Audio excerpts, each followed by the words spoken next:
Statistics. So allied statistics இல்லைன்னா statistics 1. So 2024-2025 ஸ்டூடெண்ட்ஸுக்கு வந்து ஸ்டாட்டிஸ்டிக்ஸ் அப்படின்ற சப்ஜெக்ட் சிலர் வந்து இது எலெக்டிவ் அப்படின்றதுனால சில காலேஜில் ஃபர்ஸ்ட் இயர்லையும் சில காலேஜில் செகண்ட் இயர்லையும் படிப்பீங்க. இதோட first unit and second unit வந்து ஃபுல்லாகவே நமக்கு தியரி பார்ட் தான். இதில் சம்ஸ் கிடையாது. வேற third unit, fourth unit, fifth யூனிட்ல நமக்கு sums along with the problem theory பார்ட்டும் நமக்கு சேர்ந்து வரும். ஸோ ஃபர்ஸ்ட் 2 யூனிட் ஃபுல்லாகவே தியரி பார்ட். இப்போ அலைட் மேத்ஸ் 1, 2 படிச்சிருக்கிற ஸ்டூடெண்ட்ஸ்க்கு இது புரியும். இங்க வந்து நமக்கு சம்ஸ் மட்டும் படிக்க கூடாது. ஸ்டாட்ஸ் 1, ஸ்டாட்ஸ் 2 படிக்கும்போது தியரிட்டிக்கல் பார்ட்டும் படிக்கணும், சம்ஸும் படிக்கணும். நாம வந்து ஒரு 2 யூனிட் முடிச்சதுக்கு அப்புறமா கொஸ்டின் பேப்பர் ரிவைஸ் பண்ணும்போது உங்களுக்கு ஒரு ஐடியா கிடைக்கும். ஏன்னா இங்க நமக்கு கொஸ்டின்ஸ் வந்து தியரி பேஸ்ட்ல தான் இருக்கும்.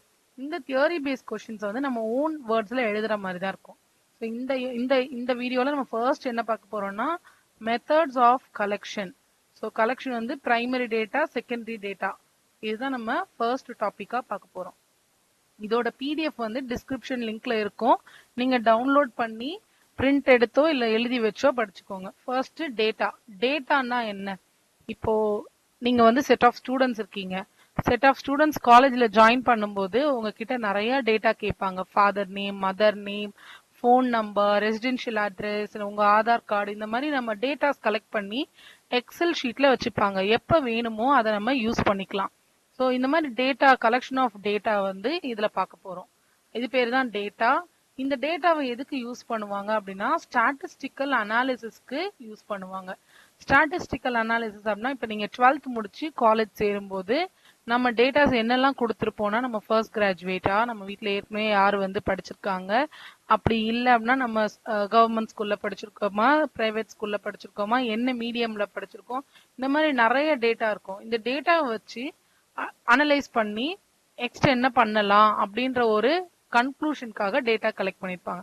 இல்ல மார்க்ஸ் கொடுத்திருப்போம். இன்னொரு எக்ஸாம்பிள், மார்க்ஸ் கொடுத்திருப்போம். உங்க கிளாஸ்ல ஒரு 50 ஸ்டூடெண்ட்ஸ் இருந்தாங்கன்னா 50 ஸ்டூடெண்ட்ஸோட ஃபார் எக்ஸாம்பிள் மேத்ஸ் மார்க்ஸ் கொடுத்துருக்கீங்க. இப்போ நம்ம கிட்ட அந்த மார்க் இருக்குமோ என்ன பண்ணலாம், அதை வச்சு நம்மளால வந்து இந்த ஸ்டூடெண்ட்ஸ்லாம் அபோவ் ஆவரேஜ், இவங்க பிலோ ஆவரேஜ் அப்படின்னு ஒரு கன்க்ளூஷனுக்கு வர முடியும். அதுக்காக தான் டேட்டாவை கலெக்ட் பண்றாங்க. So collection of data is the basis for any statistical analysis. நமக்கு எப்படி வேணுமோ அதை அப்படி அனலைஸ் பண்ணிக்கலாம். ஆனா கலெக்ட் பண்ற டேட்டா எப்படி இருக்கணும்? இட் மஸ்ட் பி அக்யூரேட், கரெக்டா தான் இருக்கணும். ஒருவேளை நம்மளோட டேட்டா தப்பா இருந்ததுன்னா, இன்அக்யூரேட் அண்ட் இன்அடிக்குவேட் டேட்டா, கரெக்டான டேட்டா இல்லாம இருக்கும்போது it leads to faulty analysis. So அந்த அனாலிசிஸ் யூஸ் பண்ணி நான் ஒரு ரிசல்ட் ப்ரொடியூஸ் பண்ணுவோம்ல, அது வந்து தப்பா இருக்கும். இது கலெக்ஷன் ஆஃப் டேட்டா.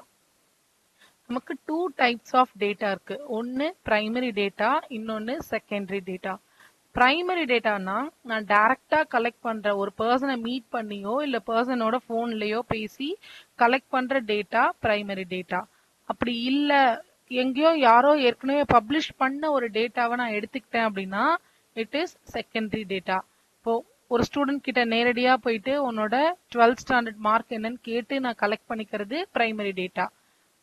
அவங்களோட முன்னாடி உள்ள ஸ்கூல்ஸ்க்கு போயிட்டு அங்க இருக்கிற அவங்களோட அனாலிசிஸ்ல இருந்து நான் எடுத்துட்டு வந்தேன் அப்படின்னா, மார்க் ஷீட் இல்லாம ஒரு அனாலிசிஸ் ரெஜிஸ்டர் வச்சிருப்பாங்கல்ல, அதுல இருந்து நான் மார்க் எடுத்துட்டு வந்தேன்னா அது பேரு செகண்டரி டேட்டா.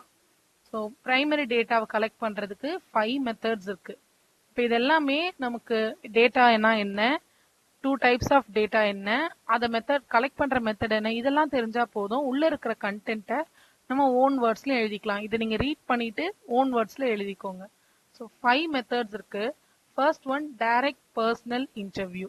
டைரக்ட் பர்சனல் இன்டர்வியூனா எனக்கு என்ன வேணுமோ, எனக்கு என்ன இன்ஃபர்மேஷன் தெரியணுமோ அந்த பர்சனை நான் டைரக்டாவே இன்டர்வியூ பண்றேன். ஸோ கீழே வந்து கிளியரா கொடுத்துருக்கேன். இந்த மெத்தட்ல எனக்கு என்ன டேட்டா வேணுமோ அந்த பர்சனை நான் வந்து பர்சனலி மீட் பண்ணி டைரக்டாவே அவங்க கிட்ட இருந்து அந்த இன்ஃபர்மேஷனை கலெக்ட் பண்ணிப்போம்.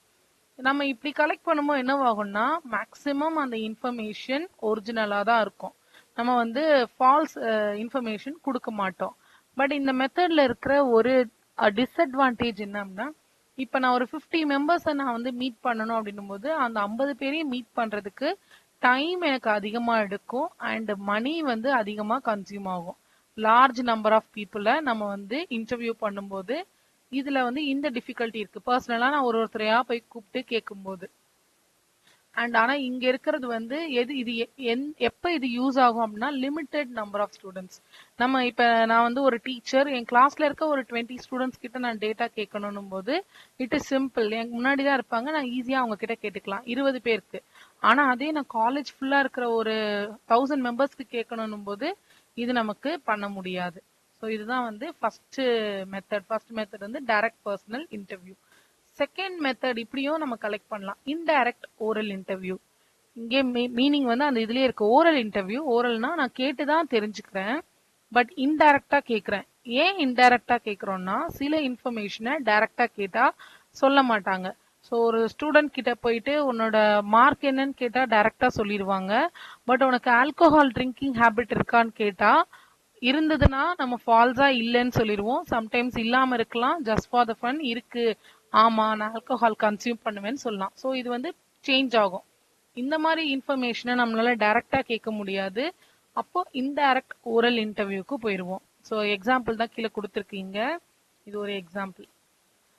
ஸோ எப்பன்னா ஆல்கஹால் ட்ரிங்கிங் ஹேபிட் இல்லை ஏதாவது ஸ்மோக்கிங் ஹேபிட் இருக்கு அப்படின்னா அந்த பர்சனை நம்மளால டைரக்டா கேட்க முடியாது, அவங்க கரெக்டான இன்ஃபர்மேஷன் ப்ரொவைட் பண்ண மாட்டாங்க. அப்ப நம்ம என்ன பண்ணலாம்னா அவங்களோட ஃப்ரெண்ட்ஸ் கிட்ட இல்ல ரிலேட்டிவ்ஸ் கிட்ட தெரிஞ்சவங்க கிட்ட கேட்டு தெரிஞ்சுக்கலாம். லிக்கர் ஷாப்புக்கு போயிலையோ இந்த மாதிரி ஏதாவது ஒரு மெத்தடு.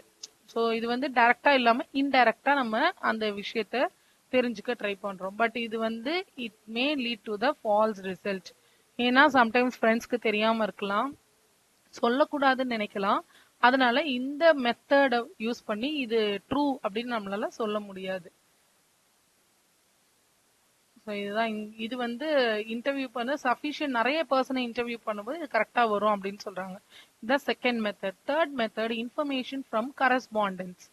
ஸோ அந்த பர்சன் கிட்டயே நம்ம வந்து இன்வெஸ்டிகேட் பண்ண போறோம். பட் யாரை வச்சுன்னா நானா டைரக்டா போகாம ஒரு லோக்கல் ஏஜென்ட்டையோ இல்ல ஏதாவது ஒரு பர்சனை அனுப்பி, ஸோ ஒரு லோக்கல் ஏஜென்ட்டை நான் வந்து அப்பாயிண்ட் பண்ணி அவங்க மூலியமா நம்ம இன்ஃபர்மேஷன் கலெக்ட் பண்ண போறோம்.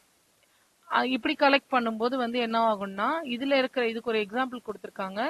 இதுல இருக்கிற ப்ராப்ளம்ஸ் என்னென்ன, இப்ப நம்ம நியூ ஏஜென்சி வந்து கலெக்ட் பண்றாங்கல்ல, இது வந்து ஆக்சிடென்டா இருக்கலாம். ஏன்னா நம்ம இப்ப ஃபார் எக்ஸாம்பிள் நியூஸ் ரீடர்ஸ், எல்லா இடத்துலயும் நியூஸ் ரீடர்ஸ் இருப்பாங்க. ஸோ டிவி சேனலுக்கு நமக்கு நியூஸ் வரணும் அப்படின்னா அந்தந்த இடத்துல இருந்து அந்த இன்ஃபர்மேஷன் கலெக்ட் பண்ணி வருவாங்க. அந்த கலெக்ட் பண்ற பர்சன் வந்து லோக்கல் ஏஜென்ட் அப்படின்னு சொல்லலாம். இதுல ஒரு ப்ராப்ளம் என்ன இருக்குன்னா மணி வந்து அதிகமா யூஸ் பண்ற மாதிரி இருக்கும். Next mail questionnaire method. So முதல் 3 மெத்தட் பார்த்திருக்கோம், டைரக்ட் இன்டர்வியூ, இன்டைரக்ட் ஓரல், அப்புறம் கரஸ்பாண்டன்ஸ் மூலியமா நம்ம வேற யாராவது மூலியமா வாங்குறது. அடுத்தது mail questionnaire method. Mail questionnaire மெத்தட்னா இப்ப இருக்கிற ட்ரெண்டுக்கு நம்ம என்ன யூஸ் பண்ணுவோம், ஒரு கூகுள் ஃபார்ம் அனுப்பி விட்டுருவோம்.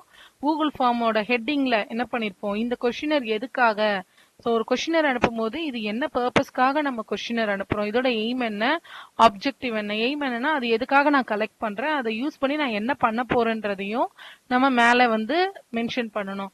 ஒரு டயபெட்டிக் பேஷண்ட்ஸை நம்ம இல்லைன்னா வந்து ஒரு அடல்ட்டை வந்து நம்ம இன்டர்வியூ பண்ண போறோம், கொஸ்டினர் அனுப்புறேன், நான் வந்து கொஸ்டினர் மெயில அனுப்பும் போது மேல எல்லாத்தையும் ஹைலைட் பண்ணி ரிசர்ச் பர்பஸ்க்காக இருக்கலாம், எல்லாத்தையும் ஹைலைட் பண்ணி அனுப்பிட்டா ஃபில் பண்ணி அனுப்பிடுவாங்க. ஸோ இது நமக்கு ரொம்ப சிம்பிளா ஆன்சர் வந்துடும். மற்ற 3 மெத்தடை விட இங்க டைம் வந்து ஈஸியா நமக்கு கம்மியான டைம்ல முடிஞ்சிடும். இது வந்து வேற வேற இடத்துல இருக்கிற இப்ப ஆல் ஓவர் த வேர்ல்டு என்னால அனுப்ப முடியும். இங்கேதான் இப்ப நம்ம சென்னை பேஸ்டா இருந்தா சென்னை பேஸ்ட் பீப்புளை தான் கலெக்ட் பண்ண முடியும், நான் இருக்கிற அந்த லொக்காலிட்டியில தான் கலெக்ட் பண்ண முடியும்னு கிடையாது. ஆல் ஓவர் வேர்ல்ட்ல எங்க இருந்தாலும் என்னால இந்த இன்ஃபர்மேஷனை கலெக்ட் பண்ண முடியும். இது வந்து எக்கனாமிக்கலா வந்து easy when compare to the other methods. ஏன்னா இதுக்காக நம்ம அதிகமா எதுவும் செலவு பண்ண மாட்டோம், மெயில் தான் அனுப்புவோம். பட் இது எங்க ஃபெயில் ஆகுதுன்னா படிக்காதவங்களுக்கு அனுப்பும் போது the method is of no use if the informants are illiterate. படிக்காதவங்களுக்கு அனுப்பும்போது அவங்களால நமக்கு ஆன்சர் பண்ண முடியாது, கொஸ்டினர் ரீட் பண்ணி ஆன்சர் பண்றது கஷ்டம். ஸோ இந்த இடத்துல இது ஃபெயில் ஆகுது. அடுத்தது schedule sent through enumerators. Enumerators அப்படின்னா கணக்கெடுக்கிறவங்க, யாராவது ஒரு ஏஜென்சி மூலியமாவோ இல்லைன்னா இந்த மாதிரி கணக்கெடுக்கிறவங்க மூலியமாவோ நம்ம ஷெட்யூல் பண்ணிட்டு அதுக்கப்புறம் அனுப்புறோம். ஒரு பெரிய பர்சன்ஸ், பொலிட்டிக்கல் பர்சன்ஸா இருக்கலாம் இல்ல பிசினஸ் ஆண்டர்பிரினரா இருக்கலாம். அந்த மாதிரி பர்சன்ஸை நம்ம மீட் பண்ணும்போது என்னவாகும்னா நம்ம டைரக்டா போயிட்டு அவங்க கிட்ட வந்து இன்ஃபர்மேஷனை கலெக்ட் பண்ண முடியாது. இப்போ நம்ம ஒரு ஷெட்யூல் எடுக்கணும். அவங்களோட ஷெட்யூல்க்கு ஏத்த மாதிரி நம்ம வேற ஏதாவது ஒரு பர்சனை அனுப்பி தான் நம்ம இன்டர்வியூ பண்ற மாதிரி இருக்கும்.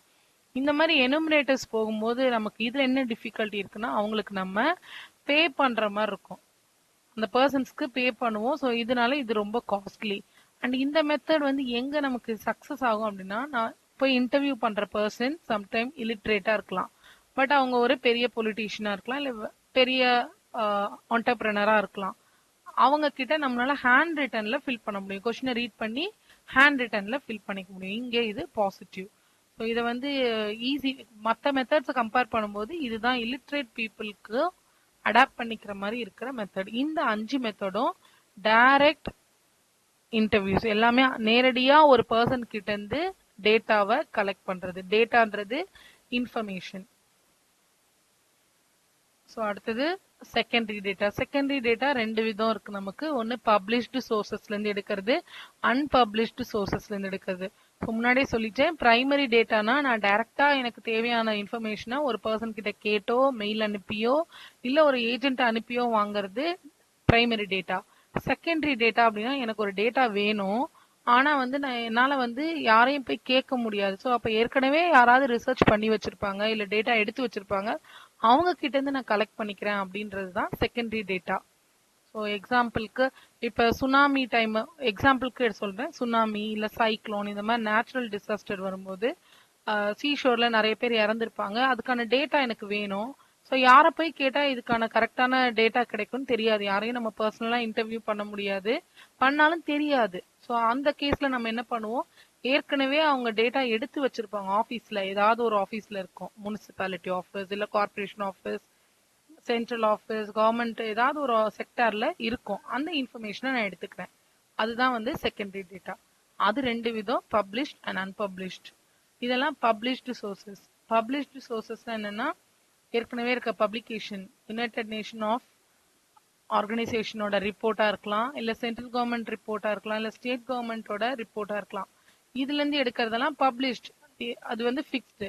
அப்படி இல்லையா, semi official publications like city கார்பரேஷன்ல இருந்தோ பேங்க்ல இருந்தோ எல்ஐசில இருந்தோ இல்ல நியூஸ் பேப்பர்ல இருந்து எடுக்கலாம். நியூஸ் பேப்பர்லயும் டேட்டா கொடுப்பாங்கல்ல, அந்த டேட்டாவோ இல்ல பப்ளிஷ்ட் ஆர்டிகல்ஸ்ல இருந்து எல்லாம் எடுக்கிறது வந்து பப்ளிஷ்டு சோர்சஸ்.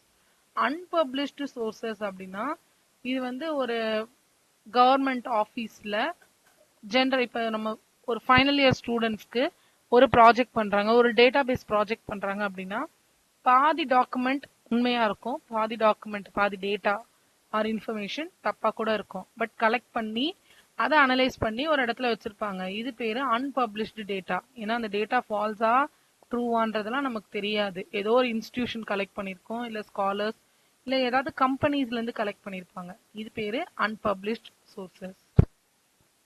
அண்ட் நெக்ஸ்ட், இந்த மாதிரி செகண்டரி டேட்டா யூஸ் பண்ணும்போது என்னெல்லாம் ப்ரிகாஷன்ஸ் நம்ம எடுத்துக்கணும் அப்படின்னு. டேட்டா நம்மளோட பர்பஸ்க்கு கரெக்டா இருக்கா. ஸோ நான் வந்து டயபெட்டிக் பேஷண்ட் செக் பண்ற மாதிரி இருக்கும், பட் என்கிட்ட இருக்கிற டேட்டா வந்து பிபி பேஷண்ட் தான் இருக்கும். அப்ப வந்து எனக்கு டேட்டா கரெக்டா இருக்கா அப்படின்னு நான் செக் பண்ணிக்கணும்.